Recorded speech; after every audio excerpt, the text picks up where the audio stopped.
रायपुर से जहां पर डीजीपी आईजी सम्मेलन शुरू हो चुका है। केंद्रीय गृह मंत्री अमित शाह कल रात को ही राजधानी रायपुर पहुंच चुके थे और इस कार्यक्रम में वो हिस्सा ले रहे हैं। ये कार्यक्रम आईआईएम परिसर में हो रहा है। गृह मंत्री अमित शाह, एनएसए अजीत डोभाल भी कॉन्फ्रेंस का हिस्सा है। नवा रायपुर स्थित आईआईएम में 28 से 30 नवंबर तक चलने वाली इस बैठक में प्रधानमंत्री मोदी भी शामिल होंगे। इस सम्मेलन में केंद्रीय गृह मंत्री अमित शाह, एनएसए अजीत डोभाल समेत देश भर के डीजीपी और आईजी शामिल हुए। प्रधानमंत्री नरेंद्र मोदी भी आज रात राजधानी रायपुर पहुंचेंगे। सम्मेलन में देश की आंतरिक सुरक्षा पर गहन मंथन हो रहा है, जिसमें नक्सलवाद, साइबर सुरक्षा, आतंकी नेटवर्क, ड्रग तस्करी और सीमा सुरक्षा जैसे मुद्दों पर रणनीति तय की जाएगी। प्रधानमंत्री मोदी रायपुर पहुंचेंगे आज और नवा रायपुर में स्पीकर डॉक्टर रमन सिंह के बंगले से अपनी गतिविधियां संचालित करेंगे, जिसे अस्थायी पीएमओ के तौर पर बनाया गया है, जहां प्रधानमंत्री रुकेंगे और यहीं से वो कॉन्फ्रेंस में हिस्सा लेने जाएंगे।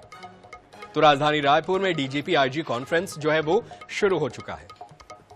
और चलिए ज्यादा जानकारी के लिए अपने सहयोगी का रुख कर लेते हैं। हमारे साथ हमारे सहयोगी मनोज नायक फोन लाइन पर मौजूद हैं। मनोज, डीजीपी आईजी कॉन्फ्रेंस तो लंबा चलने वाला है, कई बैठकें होने वाली हैं, क्या कुछ अपडेट है अभी इस बैठक से जुड़ी आपके पास? जी देखिए, 3 दिवसीय डीजीपी आईजीपी कॉन्फ्रेंस का शुभारंभ केंद्रीय गृह मंत्री अमित शाह ने कर दिया है और कॉन्फ्रेंस शुरू हो चुकी है। आज चूंकि 2 सत्र होने हैं, करीब 7 बजे तक के दोनों सत्र समाप्त होंगे और उसके बाद जो है रात्रि भोज जो है तमाम जो अधिकारी हैं केंद्रीय गृह मंत्री के साथ ही रात्रि भोज आईआईएम परिसर में ही लेंगे। इसके पश्चात जो है कल दूसरा दिन रहेगा डीजीपी आईजीपी कॉन्फ्रेंस का, जिसमें प्रधानमंत्री नरेंद्र मोदी भी शिरकत करेंगे और कल जो है सबसे लंबा सत्र चलेगा। करीब 4 सत्र होंगे, सुबह 8:30 बजे से लेकर रात्रि 8:30 बजे तक के सत्र होंगे। लेकिन सबसे बड़ी बात यही है कि कहीं ना कहीं जो है पूरे डीजीपी आईजीपी कॉन्फ्रेंस में केंद्रीय गृह मंत्री के अलावा प्रधानमंत्री नरेंद्र मोदी तीनों दिन जो है उसमें शामिल रहेंगे। केंद्रीय गृह मंत्री तो तीनों दिन रहेंगे, लेकिन प्रधानमंत्री नरेंद्र मोदी दूसरे और तीसरे दिन शामिल रहेंगे। उसमें जो है प्रधानमंत्री का संबोधन भी होगा। खासकर जो है नक्सलवाद को लेकर जो है लंबी चर्चा हो सकती है, क्योंकि छत्तीसगढ़ में यदि डीजीपी आईजीपी कॉन्फ्रेंस हो रहा है तो निश्चित रूप से उस कॉन्फ्रेंस में जो है नक्सलवाद का मुद्दा भी आएगा और उस पर भी जो है विस्तार से चर्चा होगी। और नक्सलवाद से निपटने के जिस प्रकार से छत्तीसगढ़ ने रणनीति बनाई है, तो उसके बाद जो है बड़ी कामयाबी छत्तीसगढ़ को मिली है। करीब 4 दशक बाद जो है छत्तीसगढ़ में सुरक्षा बल जो है नक्सलियों पर हावी हुए और नक्सलियों का लगभग अब सफाया भी कर चुके हैं।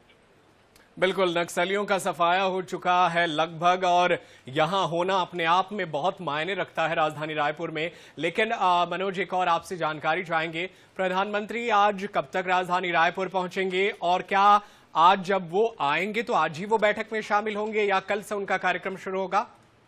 जी देखिए, प्रधानमंत्री नरेंद्र मोदी का जो कार्यक्रम बना हुआ है और जो आधिकारिक सूचना यहाँ से पीएमओ को मिली है, उसके मुताबिक जो रात्रि 7:30 बजे जो है प्रधानमंत्री का विमान जो है माना एयरपोर्ट पर लैंड करेगा और उसके बाद जो है प्रधानमंत्री सीधे जो है नवा रायपुर स्थित स्पीकर हाउस, जो कि M1 है, विधानसभा अध्यक्ष डॉक्टर रमन सिंह का बंगला है, यहाँ वहां जाकर रात्रि विश्राम करेंगे और कल सुबह से जो है वे सत्र में हिस्सा लेंगे। कल के पूरे तमाम सत्र में वे उपस्थित रहेंगे। इसके अलावा जो है जो तीसरा दिन का जो रहेगा कार्यक्रम डीजीपी आईजीपी सम्मेलन का, तो उसके दोनों सत्रों में भी प्रधानमंत्री शामिल होंगे और इसके बाद प्रधानमंत्री जो है देश भर से जो डीजीपी और आईजीपी हैं उन्हें संबोधित भी करेंगे। बिल्कुल, कल प्रधानमंत्री कार्यक्रमों में हिस्सा लेंगे, आज शाम तक आने की संभावना है। बहुत शुक्रिया तमाम जानकारी के लिए मनोज नायक। आप नजरें बनाए रखिएगा, आगे भी आपसे जुड़ते रहेंगे और पल पल की जानकारी अपने दर्शकों तक पहुंचाते रहेंगे।